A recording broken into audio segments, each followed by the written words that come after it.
What's up? It's Ben from WODprep, and today I have a slow motion breakdown of double unders. I actually have 3 tips that I'm going to share in slow motion that will help you improve your double unders. These 3 tips have a lot of other tips to go with them. We're going to talk about jumping, we're going to talk about the wrist and hand positioning, and then we're going to talk about how to know if you're using the right rope or not. Before we get into the nitty-gritty, I actually have a full-blown free double under guide, and I would love to send that to you. If you stick around to the end of the video, I'll tell you exactly where you can get that guide for free, and it's basically a video course for free that's going to teach you how to learn double under. So after this video, you can go grab that. Tip number 1 in this slow motion breakdown is don't jump like a dummy. I know it seems crazy, but for whatever reason, when people have a jump rope in their hand, their jump mechanics go completely out of the window. Let me show you what I'm talking about. If I told you, human, please jump up and down 10 times repeatedly now. Aim for about 5 inches of height every single time. Chances are, you'd probably look something like this. If I said jump 5 inches in the air 10 times in a row, you'd go 1, 2, 3, 4, 5, 6, 7, 8, 9, 10, and so on. However, all of a sudden when you put a jump rope into someone's hand, the jump mechanics tend to be completely derailed. That's where you see things like this, right? You would never jump like that in real life without a jump rope. Or you see things like this. I can't tell you how many crazy things I've seen. I've seen pike jumping, which is the former. We have donkey kicking, which is the latter. And then everything in between seems to happen once the jump rope is in your hand. So the first thing that you need to practice as a jump roper learning to do double unders is to not jump like a dummy.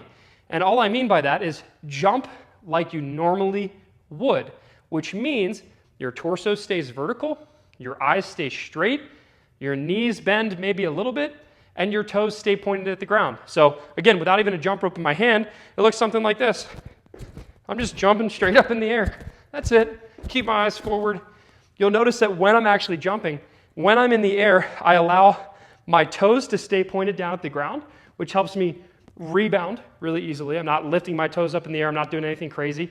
I'm just keeping my toes pointed at the ground, and I keep my knees soft. So soft knees is a cue that I always give people, which simply means when I'm jumping, I'm just tucking my knees ever so slightly with each jump, because what that does is it just helps me set up better for the next jump and the next rep.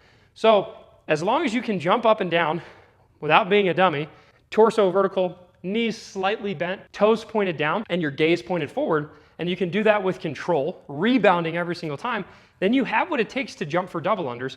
You just have to make sure that once the rope is in your hand, it doesn't go out the window. You've just seen me jump up and down a few times. I jump up and down, right? About 5, 6 inches every single jump. It's pretty simple. It's pretty easy. However, when a rope's in my hand, I should be able to do the exact same thing. You can see that the jump mechanics don't change. So slow motion, tip number 1, don't jump like a dummy. Tip number 2 in our slow motion double under breakdown is to use your wrist and forearms to spin the rope, not your shoulders. A common problem that people run into is that when they do double unders, they immediately tense up, widen their hands, and they try to spin the rope by flailing their entire arms around. This is exhausting. Just sitting here moving my arms like this is exhausting. In order to get the right action out of the rope and in order to stay relaxed and not fatigue too quickly, instead of straight arming the rope, we actually want to make sure our elbows stay bent, our shoulders relax, and then I'm just going to isolate on this one arm. Literally the entire spin is just a relaxed up and down. Maybe a little bit of forward and backwards, but normally I'm just thinking about shaking my wrist up and down.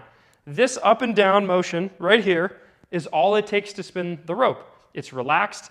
It's basically just my forearm going up and down with a little bit of wrist action because my wrist stays relaxed.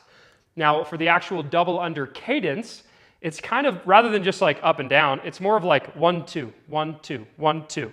So it's 1, 2 with a slight pause. 1, 2, 1, 2, 1, 2. As I'm doing the double unders, my hands are just going up and down. 1, 2, 1, 2, 1, 2. And then also you'll notice that my hand and forearm positioning is just slightly in front of my body. At no point when you're doing double unders should your hands come behind your center. So your hands should never go behind your hip bones. I see a lot of people, when they have improper wrist and forearm spinning mechanics, they'll tend to bring their arms way back. It'll be like 1, 2, and then the rope is way, way back here. If you're spinning the rope properly and you have the right control over it by focusing on just your forearm and wrist flick, you should be able to whip that rope around without much effort and without needing to flail your arms around crazily. So if you're someone who is straight arming or going forward and backwards with your spin, then you need to maybe isolate that wrist and arm action. One way that we can do that is we can simply hold on to the rope and just practice spinning it.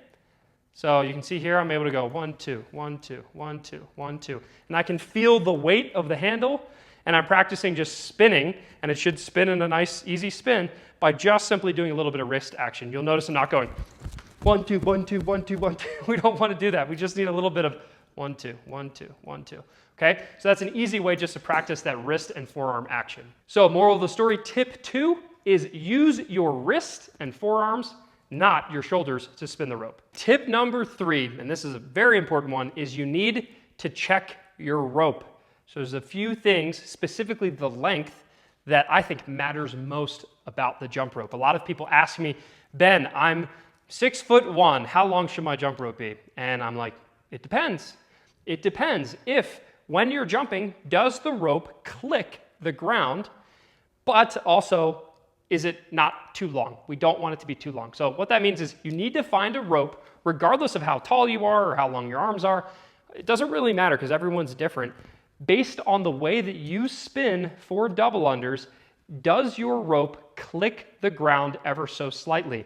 If it doesn't, or you have a hard time maintaining contact with the ground, then your rope is too short. If your rope slaps the ground really, really hard every single time, so hard that it actually bounces back up, then your rope could be too long.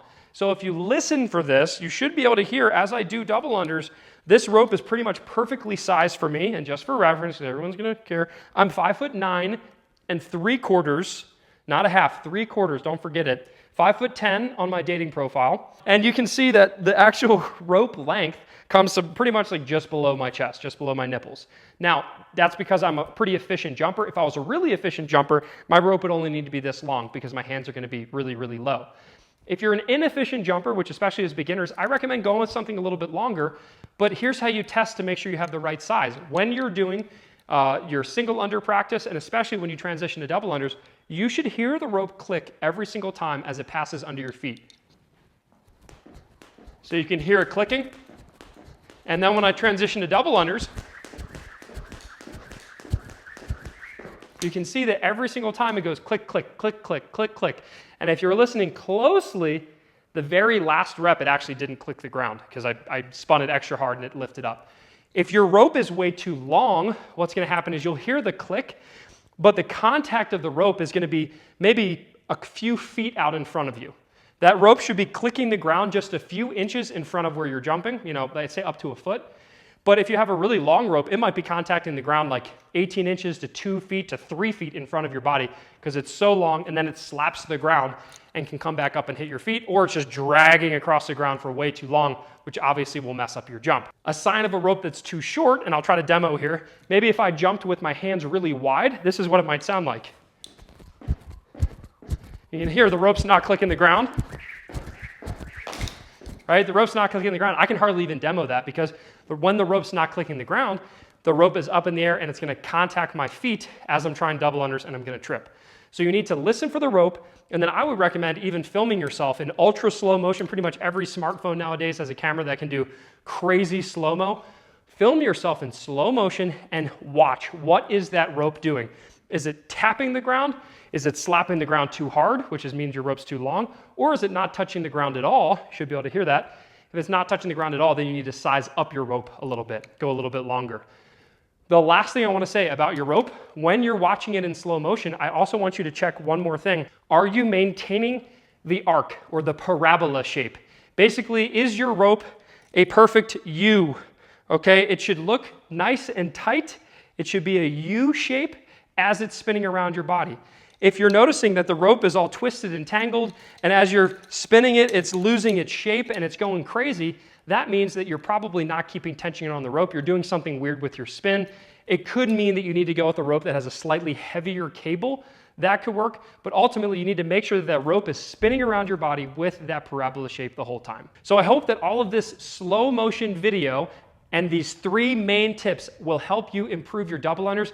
If you're someone that wants to improve your double unders even quicker and faster, I have 2 things for you. Number 1, I have a free double under guide, and it's pretty awesome. You can go download that by clicking on the link in the top comment below or in the description, and it'll take you to our ultimate guide to double unders. But if you're someone who really wants to take their double unders to the next level, then I invite you to join Double Unders Unleashed. That is our full-blown paid coaching course where we guarantee you'll have double unders and improve your double unders in 8 weeks or less. You can check the links down below to see those links, or you can always join WODprep Academy. If you join WODprep Academy, you'll have access not only to Double Unders Unleashed, but you'll have access to every single course that WODprep has ever released, all the way from Endless Engine through WODprep weightlifting, mobility courses, everything in between for one low annual rate. So probably you should just go join WODprep Academy if I were you. With that being said, let me know in the comments below, what is one thing out of the 3 tips and all the various things that I mentioned, what's one thing that you think you might be messing up with your double unders, and what are you gonna do to fix it? Let me know in the comments below. I read every single one. I'd love to hear from you. And last but not least, thumbs up if you liked the video, thumbs down if you didn't, and be sure to smash the subscribe button, people. If you haven't subscribed yet, we have lots of videos on the way, and they're only getting better. I'll see you next week. It's basically like I'm not even trying. You better smash that subscribe button now, or else. All right, I've been literally jumping for like 15 minutes at this point. Can you please hit the subscribe button?